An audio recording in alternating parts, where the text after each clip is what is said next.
Hello everyone, my name is Kaylee, and welcome to episode 1 of my All About Amigurumi series.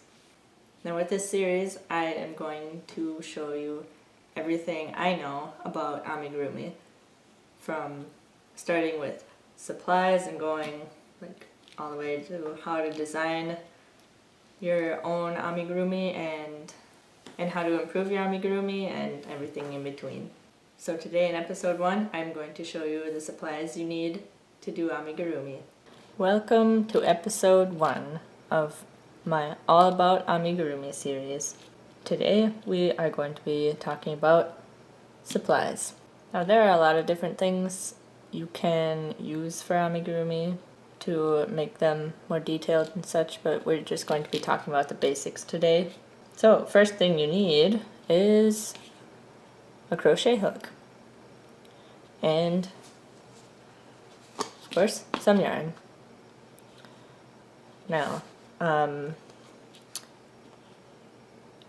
you should always use a crochet hook that is a smaller size than recommended on your particular ball of yarn that you would like to use.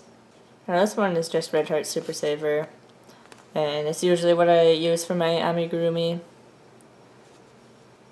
It's just a medium size 4 worsted weight yarn, and you can see right here that it actually recommends a 5.5 millimeter hook, but for my amigurumi I use a 3.75 millimeter, or sometimes I'll even use a 3.5 millimeter. For hooks, I do recommend that you use an ergonomic handle because it's easier and less painful to hold on to for longer periods of time. I have this size F hook that did not come with a handle, so I bought these a while ago, these little grips, and they're specifically made for crochet hook. Yeah, this came in a pack with a whole bunch of different sizes, but you can see the holes are different.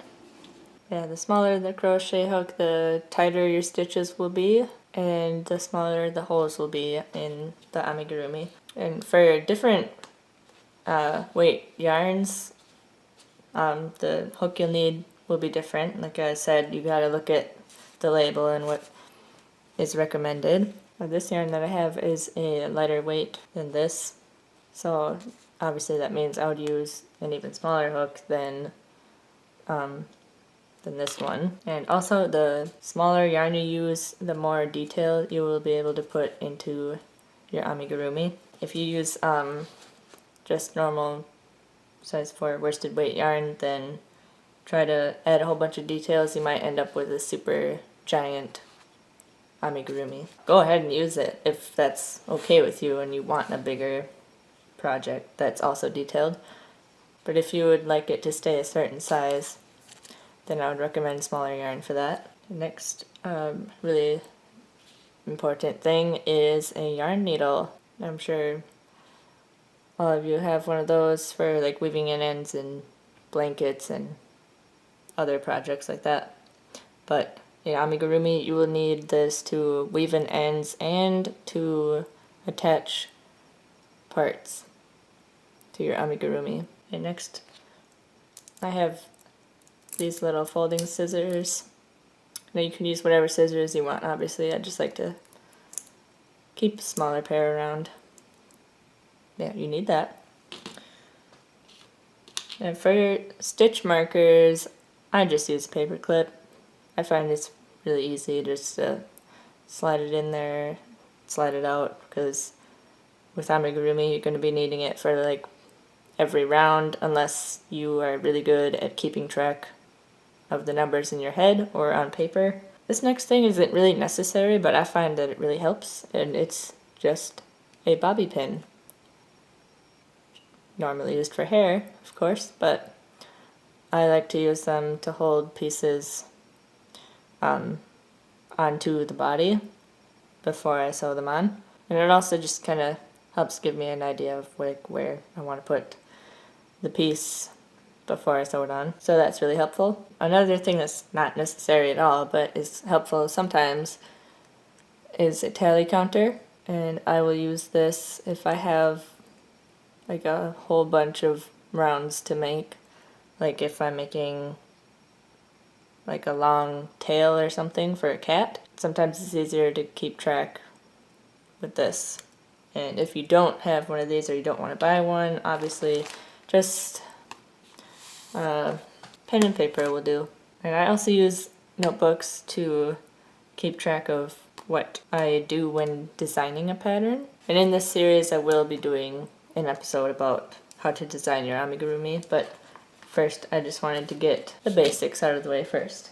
And if you wanted to add eyes to your amigurumi, I recommend using safety eyes. But if you don't want to use safety eyes for any reason, you can go ahead and embroider your own. And they also do have safety noses. This is like a cheaper one, but you can still kind of tell it's a nose. Yeah, safety eyes and safety noses come in all different shapes and sizes. Just really depends on what you need for your project. And sometimes you can use some felt. You can use this for any detail really. Some people will cut out little triangles and put it on like a cat's ear. Or some people even use it for like eyes or noses or mouths or something like that. And then if you didn't want to like stitch that on with a needle and thread, you can use just some fabric glue. And I don't find myself using fabric glue that often, but it does come in handy every once in a while, so definitely recommend that.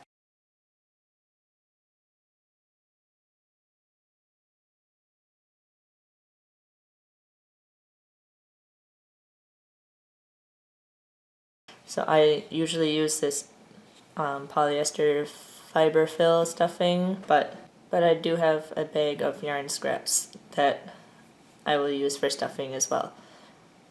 And that kind of helps save some of this Fiberfill. So the basic supplies you need are just crochet hook, scissors, yarn needle, stuffing, and yarn. So once you have all that, you can get started on any project you'd like. Thank you so much for watching, and I'll see you in episode 2, where we cover the basic stitches used in amigurumi.